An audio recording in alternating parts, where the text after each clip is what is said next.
सैयदी आला हज़रत साहब रहमतुल्लाह ताला अलैह आपने अपनी ज़िंदगी में जो पहली तकरीर फरमाई ना, उस वक़्त आपकी उम्र थी 6 साल। कितने साल थी?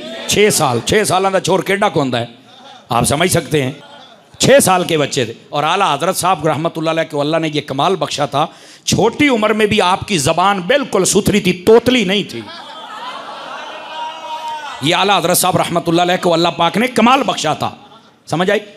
गिरामी कदर हज़रात, 6 साल सैयदी आला हज़रत साहब रहमतुल्लाह ताला अलैह आपकी उम्र शरीफा है और 6 साल उम्र शरीफा के अंदर आला हज़रत ने पहली तकरीर फरमाई। और जो सुनने वाले थे ना, वो तेरे मेरे जैसे नहीं थे, उनमें से अक्सर वो उलमा थे, अगर अलग अलग आते तो शायद सभी मुजद्दिद होते।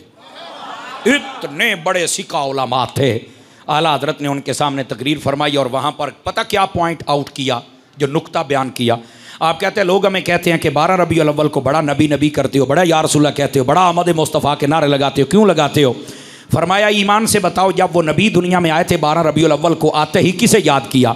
कहा अल्लाह को सजदा करने के बाद सजदे में अपनी उम्मत को याद किया। फरमाया, वो आए तो हमें याद करें, जब वो दिन आए तो तुम्हें भी चाहिए नमक हराम ना बनो, नमक हलाल बनो, तुम भी नबी को याद करो ना फिर उस दिन है।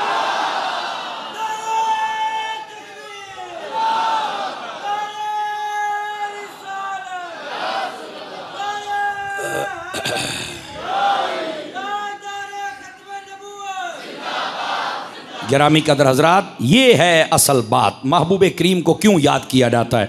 सादा सी बात है, उन्होंने हमें याद किया, हम उन्हें याद करेंगे। बस अल्लाह अल्लाह ते खैर सल्ला, लम्मियाँ चौड़ियाँ सानू आमदियाँ ही नहीं, गल मुक गई।